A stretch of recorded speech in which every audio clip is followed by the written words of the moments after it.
नमस्कार, मैं राजेश तिवारी और आप देख रहे हैं हिंदी सरिता। आज की इस विशेष कार्यक्रम में हम चर्चा करेंगे पर्यावरण के बारे में, जो हमारे जीवन का एक महत्वपूर्ण हिस्सा है।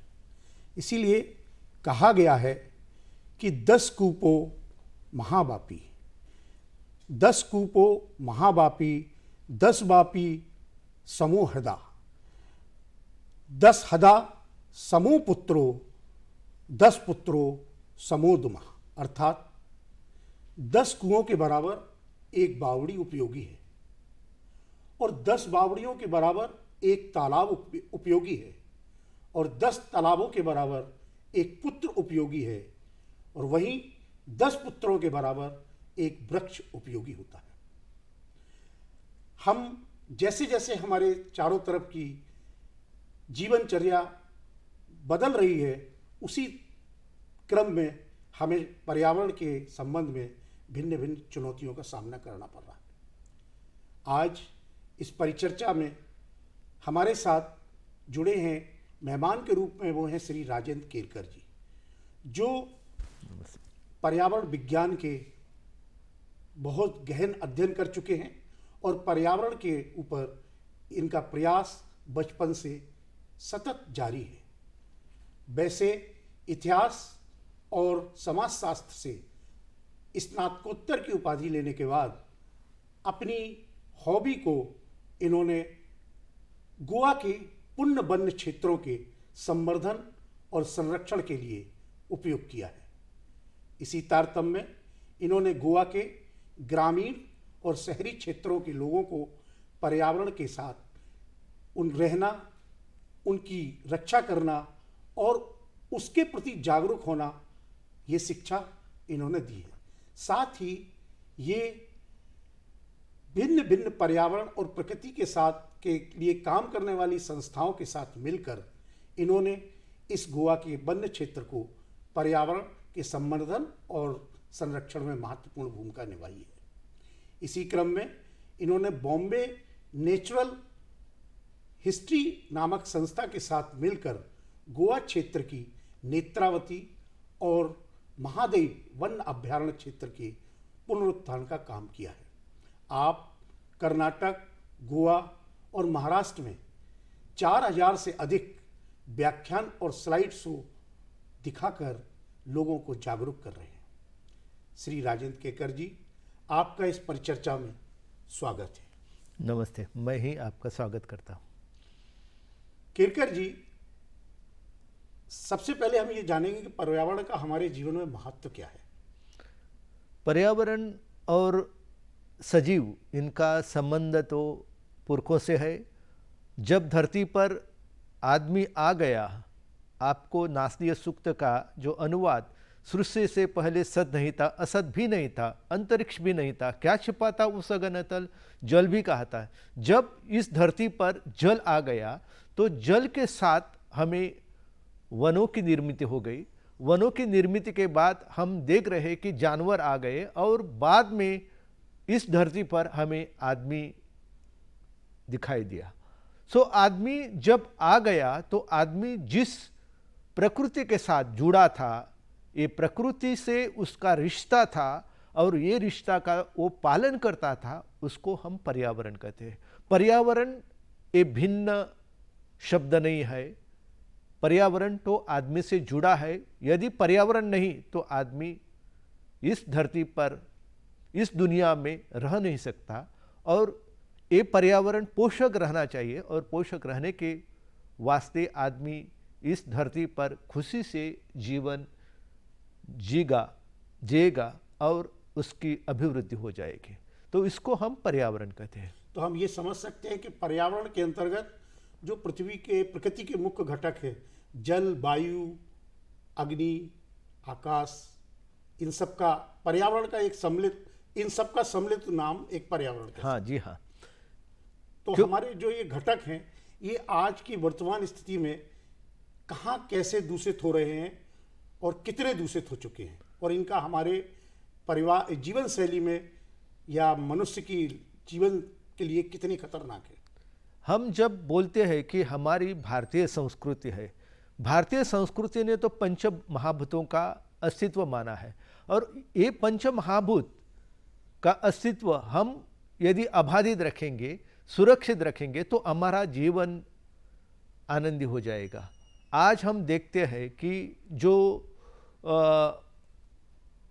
भूमंडलीय उष्मीकरण, जिसको हम ग्लोबल वार्मिंग बोलते हैं, और क्लाइमेट चेंज, जिसको हम जलवायु परिवर्तन बोलते हैं, तो इससे पता चलता है कि अब हमारे साथ जो हवा बहती है, हमारे सामने जो पानी है, ये सब दूषित हो रहा है। और इसके कारण हम देख रहे हैं कि हमारे शहरों में, हमारे देहातों में डेंगू, मलेरिया जैसे और तरह तरह के बुखारों से आदमी परेशान हो रहा है। हम नहीं सोचते हैं कि ये सब जो चल रहा है, आज आदमी इतनी सारी समस्याओं के कारण ग्रस्त है। इसका कारण क्या है? तो जब पर्यावरण का स्तर हम सुधार नहीं देंगे, वो बिगड़ेंगे, तो इसके परिणाम हमें भुगतने के लिए तैयार रहना पड़ेगा। आज हम देख रहे हैं कि दूषित पानी पीने से कितने लोग मर रहे हैं। पूरी दुनिया में हम देखेंगे तो काफ़ी लोगों को अच्छा पीने का पानी नहीं मिल रहा है। हम जब अफ्रीका के सोमालिया देश में देखते हैं कि वहाँ का पिता अपने छोटे बच्चों को पूरे सप्ताह में एक गिलास का पानी नहीं दे सकता है। और हमारे देश में हम देखते हैं कि कितनी बॉटल पानी हम जो फेंकते हैं, और इसके कारण जो प्रकृति ने दिया हुआ पानी है, उसका हम सच्चा अच्छा स्तर नहीं रखते हैं। हवा जो है वो दूषित है।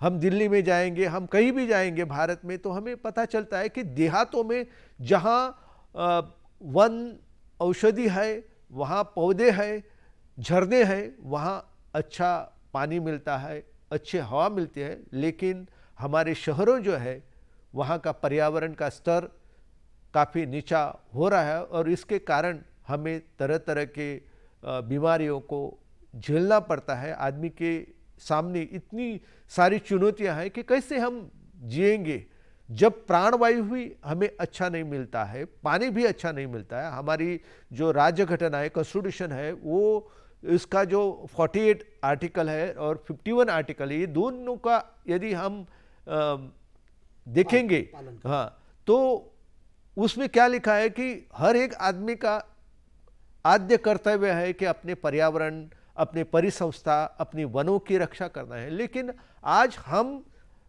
जिस तरह का बर्ताव करते हैं, इसी कारण इतना गंदगी फैली है। कहीं भी आप भारत में जाओ, कचड़े के काफ़ी पहाड़ आपको दिखाई देंगे। हम जब मेरे गोवा में लोग आते हैं तो गोवा के बारे में लोगों का ख्याल पूरा बदला हुआ होता है, लेकिन इतने लोग आते हैं, इसके कारण पूरा कुचड़ा, सब गंदगी, सभी के कारण एक कौन निर्माण करता है? हम सब निर्माण करते हैं। और इसी कारण आज पर्यावरण का स्तर काफ़ी नीचा हो रहा है, और इसके कारण हमें काफ़ी बीमारियों को झेलना पड़ता है। किरकर जी, आपने अभी बीच में बोला कि प्लास्टिक की बोतल फेंकते हैं और कचरा जमा होता है, तो प्लास्टिक का पर्यावरण के साथ एक क्या प्रभाव है, और इसको हम कैसे निकाल सकते हैं? समाज के लिए या देश के लिए हम क्या संदेश दे सकते हैं प्लास्टिक के संबंध में? हमारे देश में ना पर्यावरण संवर्धन का 1986 में 1986 में जो कानून बनाया, इसका हम ध्यानपूर्वक अभ्यास करेंगे तो हमें पता चलेगा कि ये जो कानून बनाया है, इसमें प्लास्टिक की समस्या जो है इसके बारे में विचार किया था। लेकिन आज हम जब 2024 में रहते हैं तो भी हम इसका पालन नहीं कर रहे हैं, और इसके कारण तो पूरा जब नगर देखते हैं, पूरा देहात देखते हैं, तो कचड़ों के पर्वत हमें हमारे सामने, नदी में जाएंगे वहाँ प्लास्टिक है, समुंदर में जाएंगे वहाँ प्लास्टिक है। हम जो मछली खाते हैं उसमें गोवा के तो आप जानते हैं कि वहाँ यहाँ फिश करी राइस, मछली और चावल लोगों का काफ़ी भाता है, लेकिन इसमें आपको जो मछली है, मछली में आपको प्लास्टिक के अंश दिखाई देते हैं और इस कारण हमारा जीवन काफ़ी चुनौतियों से जुड़ा है।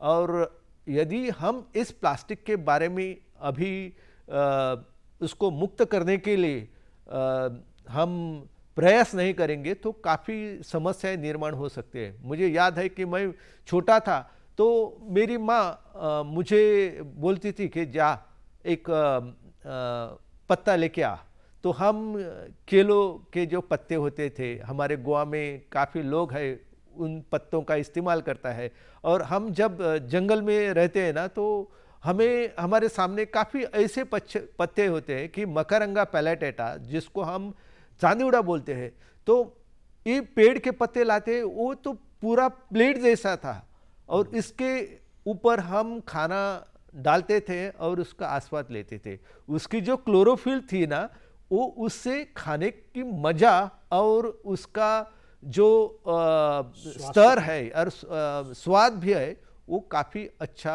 मेंटेन रहता था। अभी हम क्या कर रहे हैं कि पानी है, बाटल लेंगे प्लास्टिक की, खाना है, कहीं जाएंगे पार्टी के लिए तो वहाँ प्लास्टिक का बर्तन का इस्तेमाल करेंगे। इससे क्या होता है कि प्लास्टिक जो चीज़ होती है, इससे हम यदि साइट्रिक एसिड लेमन जूस लेते हैं तो सारे उसका प्लास्टिक के बोतल में डालेंगे तो साइट्रिक एसिड उस पर प्रभाव करता है। हमें पता नहीं कि हम जो खाना खाते हैं उसमें कितने एसिड्स होते हैं, कितने अल्कलाइन होते हैं, इनका सबका प्रभाव प्लास्टिक पर होता है।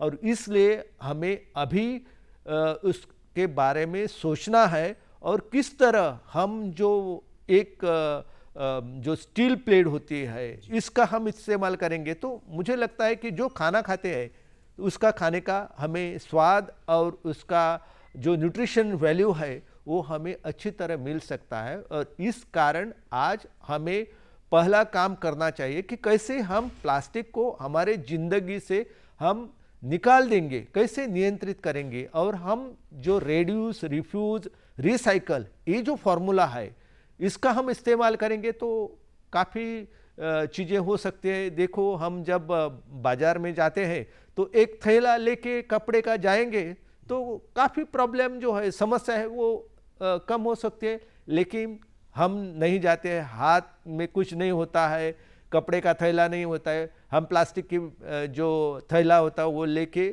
उसमें मछली डालते हैं और कुछ डालते हैं और बाद में सब कुछ लेके जब घर आते हैं तो काफ़ी परेशानियाँ हमें भोगने पड़ते हैं। और कचरा तो ये प्लास्टिक कचरे के रूप में ही सब जगह फैला रहता है। किरकर जी, हम देखते हैं कि जैसे अभी हमारा विकास चलता है, हाईवे बनते हैं या और कहीं भी विकास की जो क्रियाएं चलती हैं उनमें वनों की कटाई होती है, और ये वनों की कटाई से भी हमारा पर्यावरण दूषित होता है क्या? और अगर होता है तो इसके उपाय के रूप में हमें क्या करना चाहिए? आज हम देखेंगे कि हमारा जो हम आदमी प्राणवायु लेते हैं और कार्बन डाइऑक्साइड जो है वो हम बाहर फेंकते हैं, और कार्बन डाइऑक्साइड इतनी मात्रा में हमारे इस पृथ्वी पर है कि कार्बन डाइऑक्साइड, मीथेन, ये सब जो हरित गृह वायु है इसके कारण, जिनको हम ग्रीन हाउस इफेक्ट बोलते हैं, और हम जो रेफ्रिजरेशन यूज़ करते हैं, एयर कंडीशनिंग, वातानुकूलित यंत्रणा इसका इस्तेमाल करते हैं और फ्रीज का इस्तेमाल करते हैं, ये सब जो है ये क्लोरोफ्लोरोकार्बन गैसेस इसमें से फैलते हैं। और इसके कारण हमारा जलवायु परिवर्तन जो है, ये एक समय ऐसे शास्त्रज्ञ मानते थे कि जलवायु जो है ये परिवर्तन है वो वास्तव में नहीं है, लेकिन अब हम गोवा के बारे में देखेंगे या दिल्ली में देखेंगे या कहीं भी देखेंगे तो हमें पता चलता है कि इतनी बारिश पड़ती है। ये जो बारिश, जब हम इस बारिश के बारे में विचार करते हैं तो हमें ये पता चलना चाहिए कि बारिश की निर्मित के कारण क्या है। जब हम ये जंगल कटाएंगे तो जंगल ऐसी व्यवस्था है, पेड़ ऐसी, हमें आपने ये जो पहले श्लोक पढ़ा है जिसमें इसका पूरा विवरण किया है, तो एक पेड़ जो है ना, ये पेड़ इतना महत्वपूर्ण है कि कर्बवायु का उत्सर्जन होता है, इस कर्बवायु को कम करने के लिए और हमें प्राणवायु देने का कार्य ये पेड़ करता है। और हम जब पेड़ों की कटाई करते हैं तो पेड़ों की कटाई के कारण पूरा हमें ये जो सिस्टम है, ये जो चक्र है जो हमारे प्रकृति ने हमें दिया है, इसका पूरा हम बिगाड़ डालते हैं। और इसी कारण आज हम देखते हैं कि ब्राज़ील जैसा देश बोलता है कि हमने नहीं जिम्मेदारी ली है पूरे संसार को प्राणवायु देने के लिए, क्यों हम जंगलों की रक्षा करें। और पूरा अमेरिका देश विकास के नारे लगाते रहे और कर्बवायु का उत्सर्जन वो लोग करते और हम हमारा जो देश है उसका विकास नहीं करेंगे। तो वहाँ जो व्यवस्था थी, उस व्यवस्था ने 4 वर्षों से पहले इतना जंगल कटाया कि ब्राज़ील के कारण और दुनिया में हर कोने में आज इतनी तरह की कटाई वनों की हो रही है।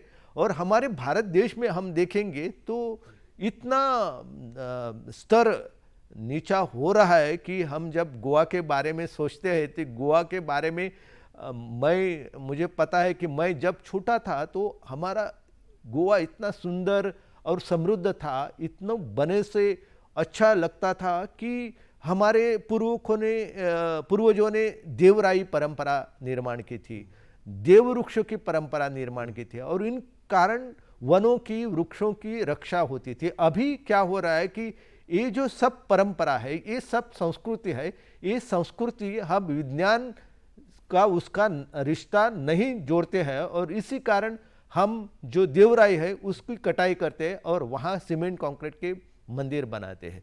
कबीरदास जी ने कहा कि मोको कहाँ ढूंढो बंदे, मैं तो तेरे पास हूँ, ना मंदिर ना मस्जिद ना काबा कैलाश।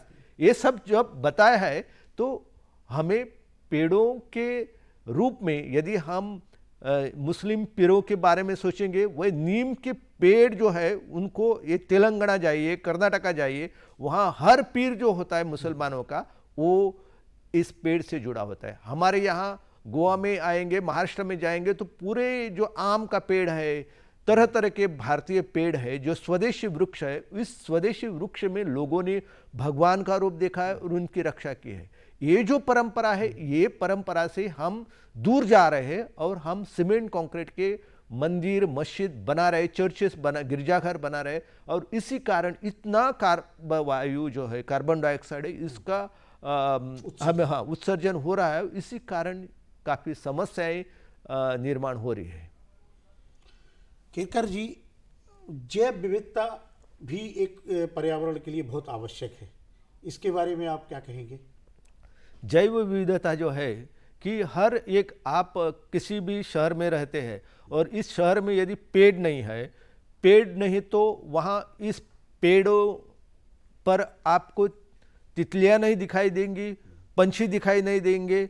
एक पेड़ होना तो आपको पता चलता है कि तरह तरह की गिलहरी जो है, जो हमारे तरह तरह के जानवर है, इनके लिए खाना जो है पत्ते के रूप में, फलों के रूप में ये पेड़ों से मिलते हैं। और जैविक संपदा जो होती है हर प्रांत के लिए वो प्राणवायु देने का कार्य करती है। यदि हम गोवा में देखेंगे तो हम जब वेस्टर्न घाट में जाते हैं तो वहाँ बाघ है, बाघ नहीं तो आपको क्या समस्या दिखाई देंगी कि मानव और वन्यजीव का संघर्ष जो है वो बढ़ता दिखाई देगा। लोग कहते हैं कि खेतों की पूरी नुकसान उन्हें सहनी पड़ती है। उसका कारण क्या है कि जो जंगल के जानवर है वो बंदर, देखिए बंदर केला है वो खाते हैं, हर फल की नुकसान करते हैं। लोग काफ़ी परेशान है,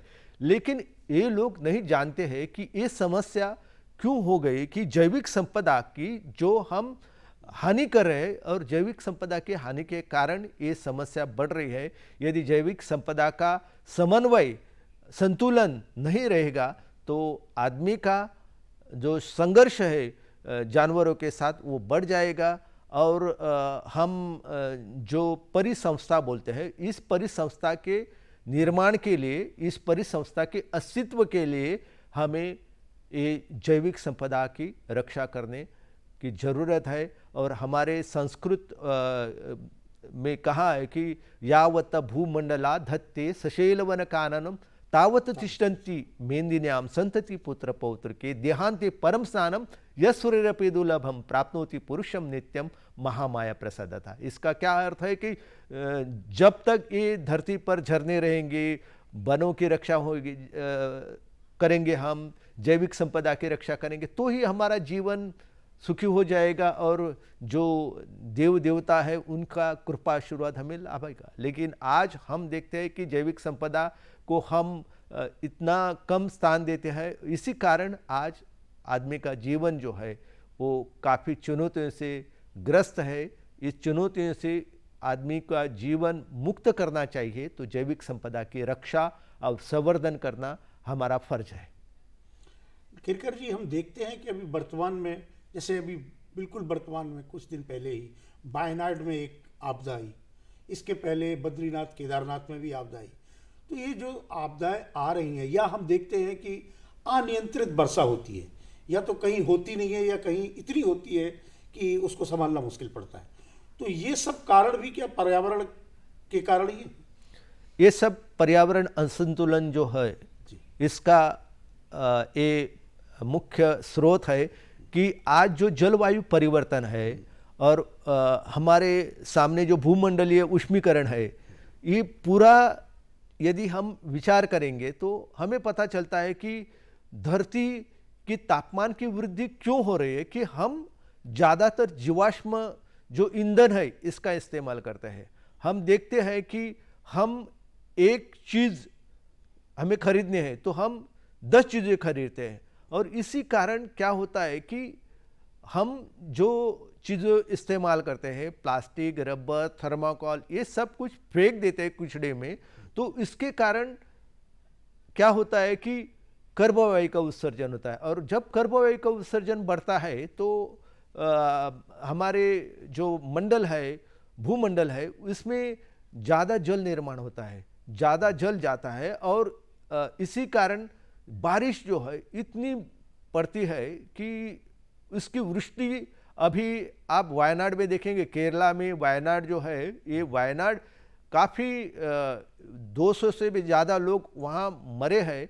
तो वायनाड यदि हम देखेंगे कि एक डेक्कन प्लेटो जो है, हमारा जो वेस्टर्न घाट है, वेस्टर्न घाट से जुड़ा हुआ प्रदेश था, पहले काफ़ी घने जंगलों में बसा हुआ था। पूरा वायनाड तो पर्यटन के लिए काफ़ी ख्यात था, लेकिन आज हम देखेंगे तो वायनाड में काफ़ी जो मोनोकल्चर है, हम एक तरह के जो कैजू प्लांटेशन है यदि रबर प्लांटेशन है, ये सब हम बढ़वा रहे हैं। और इसी कारण क्या हो रहा है कि जो वनों, बारिश जब पड़ता था ना, तो वन जो होता है वो सब पानी जो होता है वो पानी भूगर्भ में जाने का मार्ग जो है वो पेड़ों से शुरू होता था। अभी वहाँ पेड़ जो प्राकृतिक वन है वो नहीं है, स्वदेशी वृक्ष नहीं है, और इसी कारण क्या हो रहा है कि अभी धरती की जो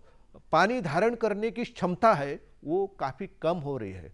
हम देखते हैं कि जब बारिश पड़ती है तो पहले क्या होता था, बारिश पड़ने के बाद वो पानी जो है वो भूगर्भ में जाता था, और बाद में जब हमें विंटर सीजन आता था, समर सीजन आता था, तो वो पानी झरने के रूप से हमें मिलता था। अभी क्या हो गया है कि जब बारिश पड़ता है तो बारिश रोकने के लिए वहाँ पेड़ नहीं है, वहाँ पौधे नहीं है, वहाँ वन नहीं है, तो पानी जो है वो अपना मार्ग निर्माण करता है और झरने का पानी नदी में आता है। नदी में आकर पानी जाएगा कहाँ, तो वो समुद्र में जाता है। और जब ये पानी आता है वो इतनी गति से आता है कि वो पूरा मिट्टी लेकर ही साथ आता है। यदि आप वायनाड में देखेंगे तो पूरा नदी में इतना लग रहा था कि कहाँ बांध टूटा है, कहाँ पेड़ पौधे उसमें आ रहे हैं, तो काफ़ी मृदा जो है, मिट्टी जो है वो मिट्टी लेकर पानी बह रहा है। इसी कारण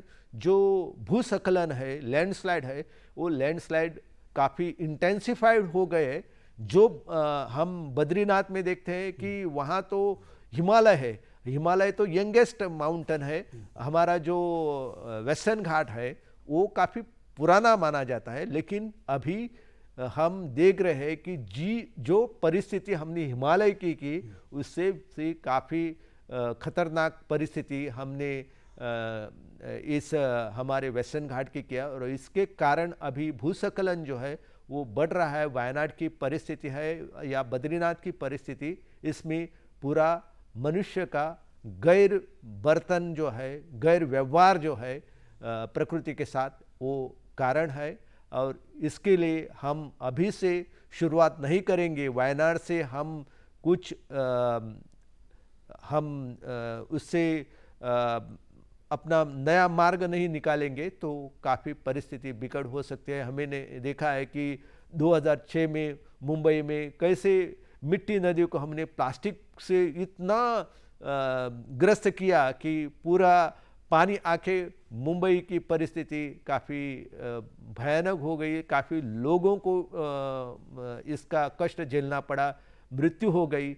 ऐसा ये जो प्रकोप है, ये इस प्रकोप को रोकने के लिए हमें पर्यावरण की रक्षा, उसकी संवर्धन करना ही काफ़ी जरूरी है। केरकर जी, हम भविष्य में जो पर्यावरण की समस्याएं हैं उनको ध्यान में रखते हुए हम आपसे दर्शकों के लिए कोई संदेश दिलवाना चाहेंगे। मैं कहूँगा कि हम इस भारत देश में रहते हैं। भारत देश की संस्कृति, इसकी धरोहर इतनी समृद्ध है। देखो आम का पेड़, देखो आम का पेड़ लगाएंगे, आम मिलेंगे। हम बर्गर लगाएंगे तो हमें प्राणवायु मिलेगा। लोगों ने सोचना चाहिए कि क्या करना चाहिए। अरे सब तुम आम के पेड़ लगाओगे, सब काजू के पेड़ लगाओगे तो काफ़ी समस्या हो जाएंगी। हमें संतुलन रखना चाहिए कि बर्गर कहाँ लगाना चाहिए, आम कहाँ लगाना चाहिए। जो हमें जंगल की संपदा है इसकी पहले रक्षा करनी चाहिए। अभी हमें पूरा जो विकास है, विकास का जो मॉडल है, वो मॉडल जब हम उसको इस्तेमाल करने जा रहे हैं तो इसमें पहला जो प्रायोरिटी है वो प्रायोरिटी पर्यावरण को देनी चाहिए। यदि पर्यावरण के बारे में हम प्रताड़ना करेंगे तो आदमी का, सजीवों का इस धरती पर रहना काफ़ी मुश्किल हो जाएगा। आप देख रहे हैं कि हिमनद पिघल रहे हैं, पूरा संसार अभी चिंतित है। इसका कारण क्या है ये निश्चित रूप से हम नहीं बता सकते, लेकिन एक कारण है कि यदि हम पेड़ पौधे नहीं रखेंगे, जंगलों की रक्षा नहीं करेंगे तो पूरा, आपको मालूम है कि वहाँ सुंदरलाल बहुगुणा जो है, चंडी प्रसाद भट्ट जो है, उन्होंने जो वहाँ जो प्रयास किया था, ये सब प्रयास अभी हमें करने की ज़रूरत है। पर्यावरण की रक्षा, प्रकृति की रक्षा करेंगे तो ही हमारा जीवन सुंदर और समृद्ध हो जाएगा। और मैं दर्शकों से विनती करता हूँ कि हमारे देश में जो पौधे हैं वो लगाओ। हमारे पुरखों ने तुलसी के पौधे लगाए, क्यों लगाए? उनको मालूम था कि प्राणवायु की निर्मित करने में ये पौधा उपयुक्त है। नीम के पेड़ लगाए, उनको मालूम है कि नीम जो है वो काफ़ी उपयुक्त है, औषधि गुणधर्म है।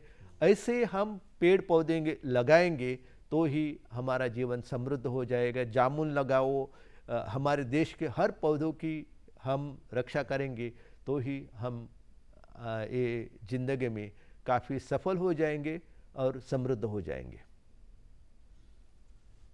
दर्शकों, मनुष्य भले ही ये दावा करे कि हम प्रकृति को जीतकर समाज को आगे ले जा रहे हैं, अंततः जीत प्रकृति की ही होती है। हाँ, अगर हम उसमें सहयोग करेंगे तो समृद्ध जरूर हो सकते हैं। दर्शकों, आशा है आप लोगों को ये चर्चा पसंद आई होगी और हम ये इस परिचर्चा के माध्यम से हम ये सभी से ये अनुरोध करते हैं कि वो अपनी प्रकृति, जिनके घटक जल, वायु, वन, पेड़ हैं, उनका सदुपयोग, उनका सम्मान और उनका संवर्धन और संरक्षण करने का एक व्रत लें। इसी के साथ मैं श्री केरकर जी का इस केंद्र पर पधारने पर दर्शकों और केंद्र की तरफ से आभार व्यक्त करने के साथ धन्यवाद देता हूँ। नमस्कार। नमस्ते सर।